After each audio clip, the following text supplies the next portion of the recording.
What's up, everybody? Welcome to BioWest 3 Raw TV. So, Nick Trigili's videos keep popping up in my feed on my YouTube, and I'll be honest with you, like some of the subjects, some of the topics, I'm like, these are actually really good topics. You know, not for debate, I think, but you know, Nick has his opinion about a lot of things, and I think these are things that, you know, over time, they're things that a lot of people wonder about, they think about, but they don't really want to speak up about for whatever reason, or I don't know. You know, it is what it is. But the new one that I saw was about Hunter Labrada's diet. Now, I recently met Hunter. He came here to DMV Iron in Virginia. It was still cold out, so I'd say it was in, I think, January, February, somewhere around there. I had just gotten over COVID, and that was my first time actually doing an event post-COVID. I was like, you know, super like still like really depleted and drained and stuff, but it was my first time back, and I met him, and he was looking pretty solid and big. He was a big dude, off season, right? You know, a couple months after the Olympia, had put some weight back on. Real kind of real mellow, chill guy, very cordial, nice, polite. I mean, couldn't say more enough about the guy, to be totally honest with you. But I didn't know much about his preps and stuff like that, because I don't really follow a lot of these guys' preps and stuff. I'm like at the point in my life where I know that everybody does something different, but the basics are still there. They're still eating the same foods, they're taking the same drugs, they're doing the same cardio, they're doing the same workouts. I mean, there really isn't anything new out there. So for me to sit there and watch somebody's prep and stuff, like, I just don't fucking care enough to be out there doing that. Now, that being said, Nick wanted to put it out there that, you know, after Hunter put up his video about basically doing all liquid meals, of doing all protein shakes every day, he was blending his chicken with Rice Krispie treats. You know, he's doing a very unorthodox kind of program right now. And Nick was like, this is why he looks like shit. He looks like shit on stage and can't get hard and dry because of the fact that he does this, you know, for his prep, and he should be eating food. And there was this debate, I shouldn't say debate, but this kind of comparison between eating whole foods and doing just shakes. Now, I will agree with Nick that people that do whole foods have a tendency to look better than people that do a lot of shakes, right? In the off season, I don't think it really matters, to be totally honest with you. But I think as the show gets closer, a lot of those guys that get really, really in shape, they'll start to take the shakes out, take dairy out, take sweeteners out. They do certain things that does cause inflammation in the body that make a difference as to how hard you can get. When I trained with Kevin Lavroni, he let me have shakes in my program right up until like the last week. And the last week we cut out sweeteners, we cut out the shakes, we switched to whole foods, and my body kept getting tighter, and I wasn't pulling water or anything like that. Matter of fact, it was like, you know, I kept my water up really high. We didn't cut water till last minute. It was one of the best physiques I'd ever had with Kevin. Of course, in listening to Kevin, I didn't ask questions. I was just like, I would do what he told me to do, and he would explain things, but like, I wasn't like, you know, I don't know. I was like, I'm trying to trust Kevin. He's a good friend of mine. He's a close friend of mine, and he's, you know, a multi-friggin', you know, he's won just about every title except the Olympia. At one point, he was the winningest bodybuilder of all time, I think, before Dexter took that away from him. But regardless, I was like, you know, listening to him, and he was like, just the body looks different. Now, that may sound like a lot of bro science, right? But there is something to that. You know, 30-something years I've been in this industry. I do think that a Hunter could do the shakes all the way up to the show, and maybe 2 weeks out for the Olympia, start adding in foods instead, and then would look much harder. I mean, I'm just going with what I've seen in the past and things that Nick Trigili has seen, but top echelon pros that have done this their entire careers, that are in the Hall of Fame and stuff, you know, regardless of whether you have science to back it up or whatever the case may be, there's never been a scientific study that takes the same athlete and dries them out over a period of time, taking shakes out and doing just food, or going right up to the show with shakes. Like, we don't have that. All they have is like, well, the whey protein assimilates faster than the chicken, has amino acids, so it all dumps in the bloodstream. So macro-wise, it pretty much, there's no difference, right? It's IFYM bullshit again, where nothing is different, nothing changes, et cetera, and everything is just gravy. Like, it doesn't fucking matter. Do whatever you want, and the results will be the same. Now, Hunter has gotten to the Olympia, 5th place at the Olympia. He is now top 5 in the world. He's an elite athlete. So in that video, I saw him saying, well, I don't really want to eat the shakes. I mean, eat the food I like to do this. And when you're top 5 in the world, what you want and what you like goes out the fucking window. You have to do what is most efficient that's going to get you to that fucking, I mean, you're top 5 in the world. That whole, like, what I want, what I like goes out the fucking window. It doesn't matter what you want. It doesn't matter what you like. Your ass needs to be doing what works. Now, my thing is, why doesn't Hunter just try it, right? Doesn't Hunter just say, fuck it, I'm going to try this and see? I mean, if you're top 5 in the world and you want to be Mr. Olympia, you better be turning over every fucking stone, trying every single thing you can to reach the top of the mountain, because everybody else is, right? That means drug-wise, diet-wise, everything. So if there's even a possibility, and I'm Hunter Labrada, that I might be better on a diet that's all food, I'll use those shakes up to maybe a month out from the show, and I'll switch to fucking foods and gradually start introducing the foods that, like that last week of the show, all the shakes will be gone. It will be all straight up foods that I can control my body, and the body will look different. I would be doing that if I was Hunter. And, maybe take a smaller show other than the Olympia and do that to see what happens, because you can try it out, see how your body looks. If it's a better look, going into the Olympia, you can control your body better and get harder without having to do anything extreme with drugs or diuretics or any of that shit, just by changing the foods. Like, to me, that's worth it, right? You want to be Mr. Olympia.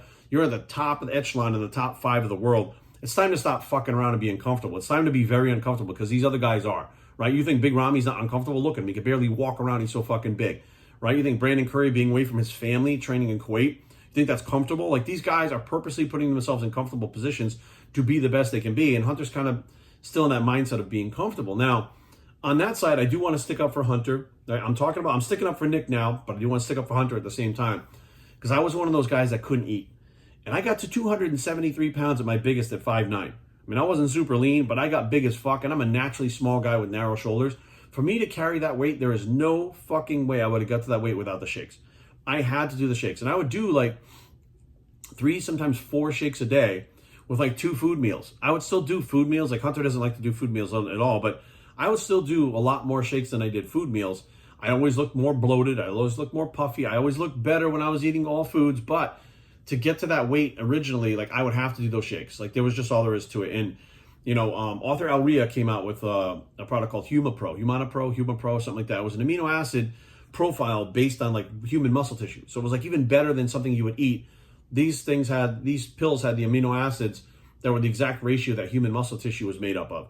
And what they were doing was showing that like you could take these aminos and it would take the place of shakes or food. And actually it was more efficient, right? The reaction by taking these things, which I remember that kind of in the background in the past. But my coach Phil Hernan had this thing called liquid beef aminos, and he would tell me to take the entire bottle, pour it. It was like $13 for a bottle. So it was like $13 a day, which is not that bad considering like all the protein you'd be eating would be more than $13 a day. Pour it in your water jug and sip it throughout the day like that when you're in your off season trying to get bigger, because that's like having an IV stuck in your arm full of amino acids, and they came from beef. So they were very, very packed full of amino acids in the right ratios that helped you grow faster. And we would eat a little bit of protein if we wanted to. We were eating all the carbs and the fats and drinking most of the protein through that, and it was working phenomenally, right? So I know that works, right? Based on Phil and, the other, and then there's another, I remember this too, which is crazy. I worked for a company called Daniel Chapter 1 when I was 18 years old. And they had an AM PM drink with which both meal replacements. You take one in the morning, one at night, right? They were just meal replacements. Then they had pre-post. This is back in 1993, all right? So there was no pre-workouts. They had pre-post. In this product, you took 3 scoops before, 3 scoops during, and 3 scoops after your workout. And this was the basic outline of the program. So you're doing, those right there are 5 shakes a day. They had Mega Gains, Rock Hard, which was the metabolic activator. The Mega Gains was like 1,800 calories a serving with 5 scoops, 5 little scoops too, in milk. So I was doing like 5-6 shakes a day, and I was getting bigger and bigger. As a teenager, naturally, I was over 200 pounds.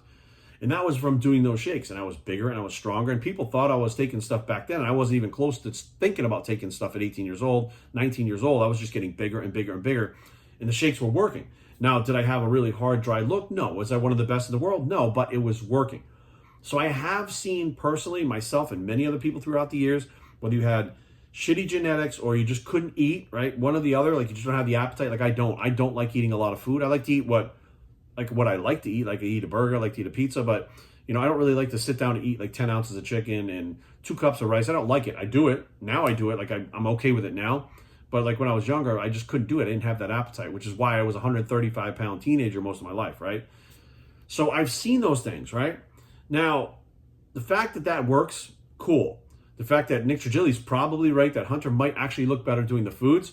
If I was Hunter, I'd experiment with it. I'd at least give it a shot because, look, top 5 in the world, you want to make top 3, top 2, or win that Olympia title, you got to do something you've never done before to get there, right? And like, what are you going to train with heavier weights? Cool. Eventually you're going to tear something, right?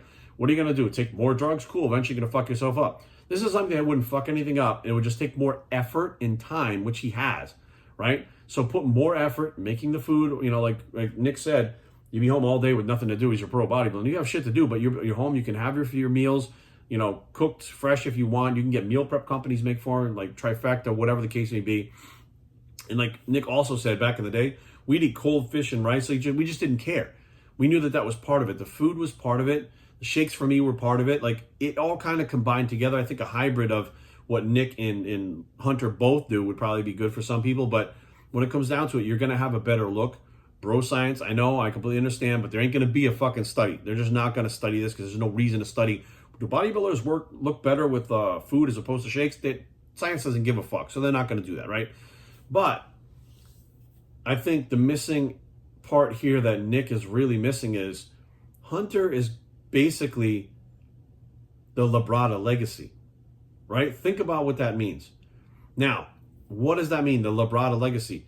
Lean Body, which is like their premier flagship product, which is a meal replacement powder, right? Meal replacement over food. Now, back in the day, it was the first one I remember starting it in the fitness industry. Now, when I was a kid, they had something called Slim Fast. You would buy these little canned shakes. There were these little fucking shakes. You'd have one for breakfast, one for lunch, and then a sensible dinner. That's what they said, right? Well, these shakes came out, and a company called Metrics came out with them, right? And I use Metrics now. I use them fucking twice a day right now. And Metrics was these packets, and what they did was they would tell you to drink 2 of these packets and then eat 3 food meals a day, or 3 packets and 2 meals a day when you're dieting. Okay, and what this would do is keep you fully nourished and keep the calories in check and make it easier for you, and it tasted great. It was sweet, so it helped with the sweet tooth. They had all these reasons why it worked, but realistically, it was a way to control calories, so you didn't really have to think too much about it. And then your other 3 meals, you could figure it out. And those other 3 meals didn't have to be super strict or as strict because the Metrics packets were so low in calories, like you could be 100 calories over with your meals and it wouldn't be a big deal, right? Well, Metrics did that. And then we had, I believe, Lee Labrada was actually part of Metrics at first. Lee Labrada was the first athlete that used to advertise Metrics. And it wasn't a packet. It came in 2 things, the base and activator. The base and activator were protein and carbs. And you can mix each one to get a certain amount that you want. They were in 2 different cans. Later on, they combined them into those packets, and then you couldn't. It was just, one formula, right? Lee Labrada was part of that. Now, Lee went on to do something that was very similar with Lean Body. He came out with his own product. Same type of thing. 1 to 2 shakes a day with a couple of food meals and you're golden, right? Very appealing to the young kids, very appealing to the people that weren't really into bodybuilding, very appealing to bodybuilders that just didn't want to make the food, right? It was a cheaper option, like, per serving was cheaper than the food. And they tasted great. They had great flavors. I remember the peanut butter Lean Body was fucking off the chain. But we also had Myoplex, right? Myoplex came out, same thing. The packets, meal replacement. They had a strawberry, whatever it was. The strawberry was out of this fucking world. It was still one of my favorite things I've ever had was strawberry Myoplex. We used to go to the Sound Factory in New York and order strawberry Myoplex at the bar because they actually sold Myoplex there.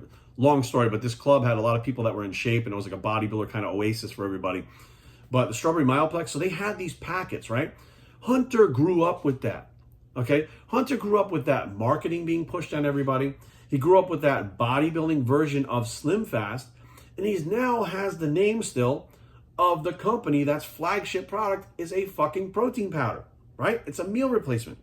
So, of course, he looks at those things differently than most bodybuilders. He probably grew up as a kid drinking fucking Lean Body, right? He might have been drinking Metrics when he was a little kid, right? Before his father started the other one. Now you have Labrada. Now imagine if Hunter Labrada was out there eating all these foods saying, well, foods just work better. That's like shitting all over his father's company, which is his last name, and eventually he's probably going to be an owner or whatever, right? I'm assuming he's part of it now. He's probably just a sponsored athlete or a face of the company now that his dad's getting older, whatever the case may be. But his name is Hunter Labrada. His father's Lee Labrada. Labrada came out with those Lean Body packets. If he says that protein powders are not as efficient, they're not as good, and they suck, or whatever the case may be, that shit's all over his father's entire legacy with that company. So there's no fucking way that he's going to be like, no. Now, do I think he's taking it too far? I think that one of 2 things is happening here. I don't think that Hunter is specifically out there trying to market Lean Body. Like, I don't think that's what it is, right? I think what it is he grew up around it. He's read the studies. In his head, that's what he knows to be true. The meal replacements are just as good, if not better than food. Now, for some people, that may be true. But let's be real. When his father was in the Olympia, Lee, he wasn't drinking shakes like that. He was eating food. Shakes like that didn't even exist. We had like milk and egg protein that was disgusting. It was fucking like, it was like sand sitting in the bottom of the cup. You'd have to stir it, drink it, stir it, drink it. It didn't even dissolve. So he was eating foods, right? Old school bodybuilders ate foods. But after that, Labrada Nutrition came out, and those meal replacements came out, and those have been a staple. I mean, now whey protein is a staple because they get all these fucking crazy flavors like Fruit Loops and this one and that one and super triple chocolate and all this shit. So these meal replacements that have carbs in them have kind of been pushed by the wayside, and people forget that you need carbs and fats, and they go with just with the protein, right? So they buy that can of protein instead of buying the box of meal replacements, because the can of protein is usually a lot cheaper, and these kids that are running around and don't have much money can afford the little can of protein and think they're doing something good, as opposed to buying the meal replacements, which really do have more vitamins and minerals in them and stuff like that. Well, I think that that's what's really going on. I don't think that Hunter's pushing the meal replacements or the protein powders for specifically for sales. Like, I don't think that's what's going on. But I do think that there's a point right now where Hunter has grown up in an industry where he automatically got respect, right? Because of his dad, he automatically got respect. Now, he's not in his father's shadow like he was before, but he's still Lee Labrada's son, right? So he had all the respect already, right? And he's got great genetics. He can get bigger than his dad ever was. So he's got like a similar frame. He gets bigger. He can put on the mass. He's a good-looking kid. The opportunities were there for him through his dad, which is totally fine. I got no problem with that. I think it's 100% justified because the kid's good. He's fifth in the world already, right? But, and even if he trains super hard, like Nick Trigili said, that's the easy part. You're a bodybuilder. You love training. You wouldn't be a bodybuilder if you didn't enjoy the training. There are people that are retired, like Jay Cutler and a lot of guys, they still train. They still train pretty hard. Not like they did in competing, but they train because they love it. So what's something that you love doing that you do all the time, it's not really hard work. But everybody wants to get a pat on the back for doing it. And I'm like, look, yes, you're training with weights. Yes, not the average person can do that, but you're not the average person. You love this, right? Like the other person might like jumping out of airplanes, and you might not. You're not going to pat them on the back for doing something they love and jumping out of airplanes. So Hunter's doing something that he loves to do, right? And he has been doing something that he loves to do. He hasn't really had to push himself that hard at it, right? And he grew up in a time where everything was just, I don't want to say just handed to him, but he had access to people and things, and his name itself carried him over to where he had popularity before he even really had done anything in bodybuilding. So he hasn't really had to be uncomfortable, right? He hasn't been to the point where there was no contracts, no money coming in, bodybuilding didn't give a shit about him, fans didn't give a shit about him. He had all that already. So he's been in a very comfortable position from the get-go because of his dad. And again, there was nothing wrong with that. I'm not knocking that. But these other guys that have fucking had to claw tooth and nail to get to where they are, they know how to suffer. They know how to push things to the next level. Like Brandon Curry has to leave his family, right? Imagine Hunter hopping on a plane and leaving his family for 6 months to go train out there, and they made him eat food every 2 hours. They made him take naps. They forced him to do these things. He wouldn't be able to handle a lifestyle like that because he's not used to that. So he's like, well, I don't want to do this. I don't really like doing this. He hasn't had to get to that point yet. Now, I do think that, my personal opinion, I don't think 5th place was justified for him last year based on his conditioning and how much he was sweating. He was holding so much water, it was like pouring out of him. And I'm thinking to myself, I'm like, you're at the Olympia, bro. Like, this is not fucking a pro qualifier, a pro show, a bottom tier. This is not the Arnold, this is the Olympia. Like, if you're on stage sweating through everything like that, like, you didn't nail your fucking peak. What the fuck is going on? And I've yet to see him get to the point where he's so gnarly hard, and it's not due to training, right? Because, I mean, he trains hard. He loves to train. So the training hard is the easy part. I guarantee you it's not due to drugs. Because, I mean, he's probably got, to be a pro bodybuilder, you have to have a consistent, really good source of drugs. That's key to being a pro bodybuilder. I'm just going to be honest with you guys. So it's not the drugs. It's not the training, right? Is it the cardio? I'm sure it's not the cardio. I mean, we don't like to do cardio, but he gets it done and he gets lean. So the last thing that we look at is diet. Now, the fact that he was holding so much water on stage, like he couldn't have possibly taken diuretics or enough diuretics to dry him out because he was sweating like crazy. So maybe he says, like, I don't want to take the diuretics or whatever the case may be. I don't know. But the bottom line is the last thing that you look at is the diet. You won't have to take a lot of diuretics or any diuretics if you diet down the right way, get lean, and you're not puffy like that. You're not retaining water, right? A whole bunch of carbs being put in your body when you're lean is not going to make you retain water, right? If you do some dumb shit like shit loading or something like that with a whole bunch of sodium and all kinds of garbage and processed foods, have an inflammatory reaction to it, that can cause you to retain water. But I highly doubt he's sitting there eating pizza and burgers and shit the night before. If he is, well, that's a problem too. But the point is, I don't think he's actually had to buckle down to the point where other guys have gotten to get to the top. I think he's just getting to that point now. And I think what's going to happen is these guys, he got up there in the top 5. Well, let's be real. Nick Walker has jumped over him dramatically very quickly, right? Nick Walker is that type of guy that will eat the fucking food. He will train a certain way. He's just like a fucking robot. Hunter's like a more chill, kind of lax guy, and I talked to him. He's like a real easygoing guy and stuff. Like that's cool, right? But you need to know when to flip that switch, right? And it's not just in the gym, because for an hour and a half you're training in the gym, but you're outside there for 22 and a half hours, right? So what you do 22 and a half hours can undo what you did an hour and a half in the gym. And if you're that lackadaisical, chill guy and you're not doing the things that you need to do outside of the gym, it doesn't matter what the fuck you do inside the gym. It's not going to cause the results that you want. So I think the shakes have their place. Me personally, I do essential amino acids. I do the metrics packets 1 to 2 times a day. I do servings of my my Essential Amino Plus, which has collagen in it. I have an essential amino acid formula that GIFT Labs has that has collagen as well as amino acids, essential aminos in it together. Tastes really good. Mango lemonade, watermelon candy, Virginia sweet tea. And I'll do like 1 or 2 scoops of that throughout the day as well as the other shakes to give my body the amino acids. Because remember, when you're doing shakes and stuff like that, it's in your body and out of your body very quickly.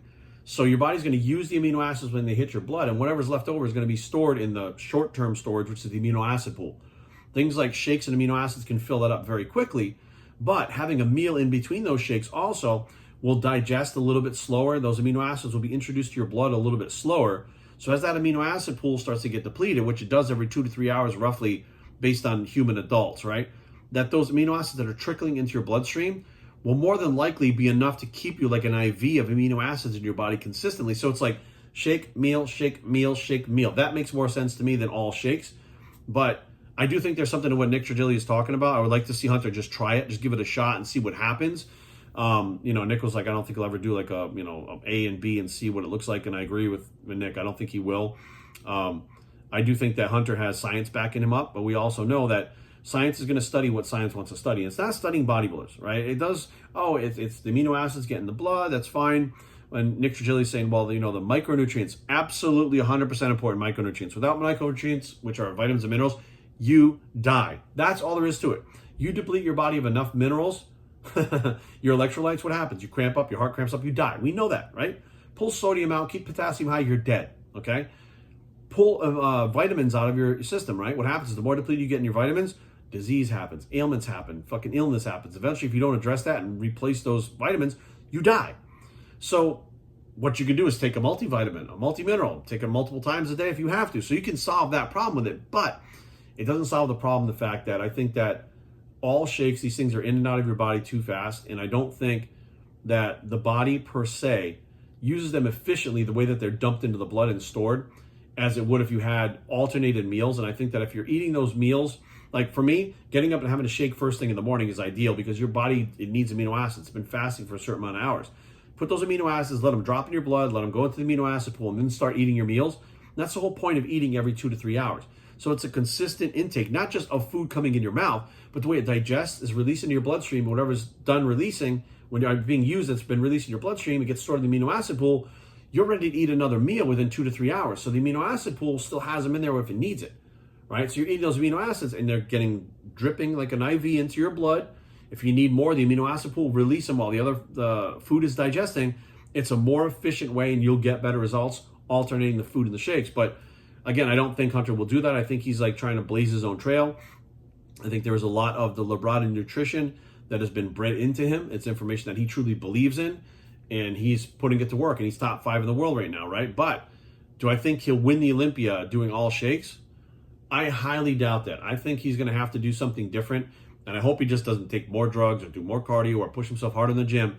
I hope he just changes the diet, because we know the diet is really what controls the body. Like, if your diet doesn't match your training, then you don't have the right look. Right now, he doesn't have the right look to be Mr. Olympia. Will he get it in the future? Who knows? But the bottom line is, I think shakes have their place, food has their place, everybody is different.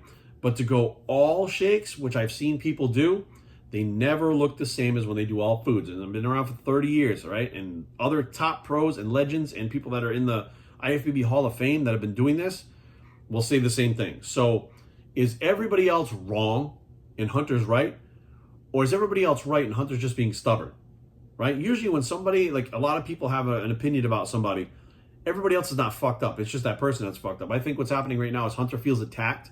And the more attacked he feels, the more he's going to fight back and say, hey, look, here's studies, here's this, here's that, here's the gains that I've made, fuck everybody. Like, I get that when he feels attacked, and I think that bringing it to him and presenting it, someone like, let's just say, let's throw it out there, like Chris Aceto, would be like, hey, let's do all foods. Let's just see how it looks. And, all of a sudden, I think if he saw the change, he might be on board with, oh man, this actually worked pretty good. Okay, let's do this. But I think Nick firing at him, Hunter's going to feel attacked. And when he feels attacked, he's going to shut down and he's going to try to fight back and prove that he's right. And Nick's going to be like, you're not right. And the more that you fuck with him, the more that he's going to push the opposite direction. And I think that could be detrimental to Superior. So I think we should just back off and leave him alone. Let him make mistakes. Let him, do things the right way. Let him do things his way. And eventually, if he's going to be Mr. Olympia, he's going to find his way. He's going to find a way to make it work to get that physique. And who are we to fucking tell him one way or the other? We can offer advice and things that we've seen, but to condemn him and make fun of him and poke at him, I don't think it's the right thing to do. So Hunter, keep doing your thing. Nick, keep making the videos because I think it definitely sparks a conversation when you do these things for people like me that watch this and have different ideas and have had different experiences where you guys are both right, but you're both wrong at the same time. But the thing is everybody has to blaze their own path and everybody has free will. We can't force anybody to do anything. We can just give them advice and hope they see it. And if they don't, we got to deal with it. Thank you guys for watching. I'm Bios3 and I approve this message, and we are out.